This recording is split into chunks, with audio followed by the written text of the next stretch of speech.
Doctor Anil जे फिर government law college से तो मैं अपन बात कर रहे थे डेलीगेट लेजिस्लेशन के बारे में। उसी को आगे बढ़ाते हुए आप आज अपन सब डेलीगेटेड लेजिस्लेशन के बारे में बात करेंगे, जिसको उप प्रत्यायोजन भी कहते हैं। इसका मतलब प्रवर अधिकारियों द्वारा अपने में अंतर्निहित शक्तियों को अधीनस्थ प्राधिकारियों को सुपुर्द कर देना है अथवा उनका स्थानांतरण कर देना है। पिछले कुछ वर्षों में उप प्रत्यायोजन अत्यधिक तीव्र गति से प्रचलन में आ रहा है। उप प्रत्यायोजन के अंतर्गत नियम विनियमन बनाने वाले अधिकारी अपनी शक्तियों को, जिसे वे विधायनी संस्थाओं द्वारा प्राप्त करते हैं, अपने अधीनस्थ अधिकारियों को सुपुर्द कर देते हैं। ऐसी मान्यता बनती जा रही है कि उप प्रत्यायोजन की प्रथा वर्तमान प्रशासन के लिए बहुत ही आवश्यक बन गई है, और इसके का कारण हम ये कह सकते हैं कि प्रवर प्रशासनिक अधिकारियों द्वारा अधिक महत्वपूर्ण नीति निर्धारण संबंधी विषयों पर ज़्यादा ध्यान देना है, अतः उनके पास समय का अभाव बना रहता है। और दूसरे हम इसका कारण बताएं तो ये भी कह सकते हैं सामान्यतः प्रशासनिक मामलों की संख्या में वृद्धि हुई है, जिनका निर्वाह करने और उनके लिए खुद के लिए संभव नहीं होता अधिकारियों को। अतः उनके लिए ये आवश्यक हो जाता है कि वे अपने विभाग के और अधिकारियों को इस प्रयोजन के लिए अधिकृत करें जिसमें वे उचित निर्वाह कर सकें। उप प्रत्यायोजन की व्यवस्था का उपयोग कुछ और अवस्थाओं में भी किया जा सकता है, और इस प्रकार के नियम विनियमन बनाने का प्रत्यायोजन अपने मूल स्वरूप से दूर होता जा रहा है।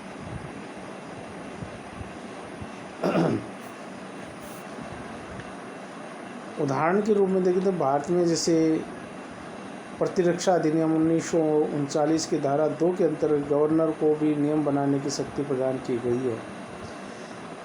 भारतीय प्रतिरक्षा अधिनियम के नियम 81 केंद्र सरकार को अनेक नियंत्रण आदेश जारी करने की शक्ति प्रदान करता है। तो ये हैं इसके संबंध में। भारत में उप प्रत्यायोजन की विधायनी नियंत्रण है, क्योंकि उप प्रत्यायोजन तो कर दिया गया, लेकिन उसके लिए नियंत्रण है, वो विधायनी नियंत्रण क्या हो सकते हैं। लोकसभा की समिति से ये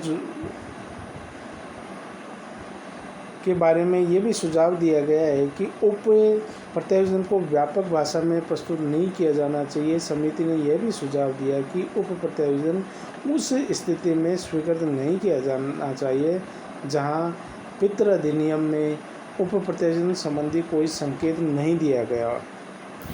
समिति ने अपने प्रत्यायोजन के इस बात पर भी अधिक बल दिया है कि किसी प्रतिनिधि प्राधिकारी को अपने शक्तियों को पुनः प्रत्यायोजित करने के लिए स्वीकृत करने से पूर्व कतिपय सुरक्षा कर लेनी चाहिए। समिति ने उप प्रत्यायोजन की प्रथा की आलोचना भी की है, और मतलब इसके साथ में ये भी माना गया है कि उदाहरण के रूप में कोल माइंस अधिनियम 1952 की धारा 5 के अधीन केंद्र सरकार को यह शक्ति प्रदान की गई कि वह अपनी शक्तियों को कोल माइंस को सुपुर्द कर सकती है। सरकार ने अपने नियमों के अंतर्गत माइंस को उस समय मानदंडों को निर्धारित करने की शक्ति प्रदान की जिसके अधीन केंद्र सरकार किसी भूमि अथवा मृतक को अधिग्रहण कर सकता है। और लोकसभा की समिति ने भी इस नियम का विरोध किया। समिति ने इस आधार पर नियमों को विरोध किया कि सिद्धांत पारित कर यह कार्य स्वयं सरकार को करना चाहिए, क्योंकि प्रत्यायोजन उचित नहीं था।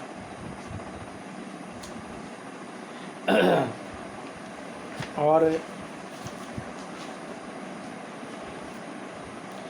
उप प्रत्यायोजन के संबंध में ये भी है कि राधाकृष्ण वर्सेस महाराष्ट्र राज्य में भी नागपुर उच्च न्यायालय ने यह अभिनिर्णित किया था कि अब ये पूर्णतः प्रतिस्थापित हो चुका है कि उप प्रत्यायोजित शक्ति सीमा के बाहर नहीं किया जा सकता है। न्यायालय ने यह भी स्पष्ट किया कि जब किसी प्रशासनिक प्राधिकारी को विधायनी शक्ति सुपुर्द कर दी जाती है तो वह अधिकारी उस शक्ति को तब तक अन्य अधिकारी को प्रत्यायोजित नहीं कर सकता जब तक कि स्वयं अधिनियम में इसका कोई प्रावधान नहीं किया गया। अब उप प्रत्यायोजन के लिए संसदीय नियंत्रण की हम बात करते हैं तो उसी के तहत ये है कि सुप्रीम कोर्ट ने Narendra Kumar versus union of India के मामले में भी ये कहा है कि उप प्रत्यायोजन का प्रकाशन उसी विधिक बल प्रदान करने के लिए आवश्यक है, विशेष रूप से ऐसी स्थिति में जब समिति राजपत्र में उन नियमों की अधिसूचना अपेक्षित करती है। अतः उप प्रत्यायोजन के बारे में ये उसमें ये कहा गया है। उप प्रत्यायोजन के बारे में विधायन के संसदीय नियंत्रण निश्चित ही हमारे देश में एक संतोषप्रद नहीं है। प्राय ये भी तर्क दिया जाता है कि नियमों के संबंध में यह उचित जान पड़ता है कि यह आवश्यक है कि उन्हें सदन के समक्ष प्रस्तुत किया जाना चाहिए। तथापि नियमों को संसद के समक्ष प्रस्तुत करने की प्रथा में कई कठिनाइयाँ हैं और यह अत्यंत ही एक परेशानी वाली या असुविधाजनक है। तथापि तर्क में यह भी कहा है कि इससे प्रत्यायोजित विधान पर संसदीय नियंत्रण को विखंडन भी होगा। सरकार की ओर से भी इस संबंध में ये एक मत व्यक्त किया गया था कि उप प्रत्यायोजन आदेशों को संसद के दोनों सदनों के समक्ष रखे जाने की व्यवस्था उचित नहीं है, क्योंकि अनेक व्यवहारिक एवं प्रशासनिक कठिनाइयाँ उत्पन्न होती हैं।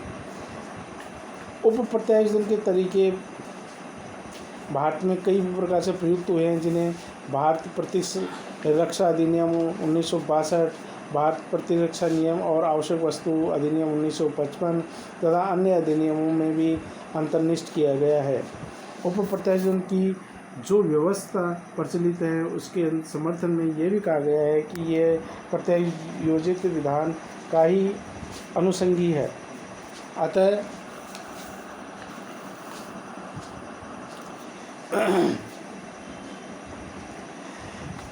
इसके विरुद्ध आपत्ति प्रस्तुत कर उस प्राधिकारी को भी चुनौती देना है जिसके अंतर्गत विधानमंडल ने कार्यकारिणी को भी तत्संबंधी शक्ति प्रत्यायोजित की है।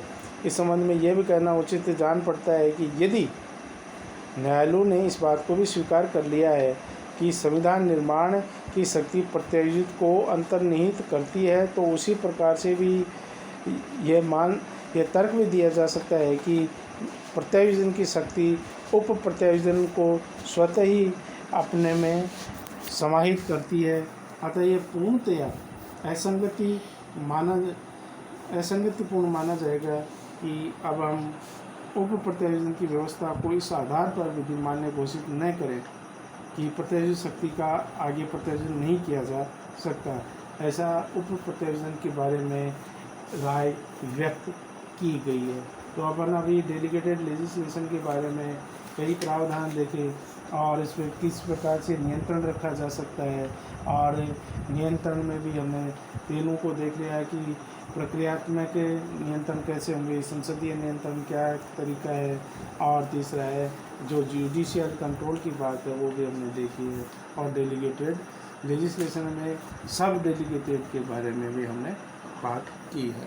अतः ये डेलीगेटेड लेजिस्लेशन में का जो शुरू से ही अपने जो परिभाषा के रूप में भी माना था कि जो कार्य संसद का है या पार्लियामेंट का जो कार्य है, और पार्लियामेंट उस कार्य को स्वयं ही नीचे की तरफ या क्योंकि कार्यपालिका की तरफ या अन्य किसी संस्था को डेलीगेट कर देती है, प्रचलित कर देती है, तो संस्था या कार्यपालिका उसके निर्देशानुसार कार्य करती है और उसके ऊपर पार्लियामेंट द्वारा नियंत्रण रखा भी जाता है।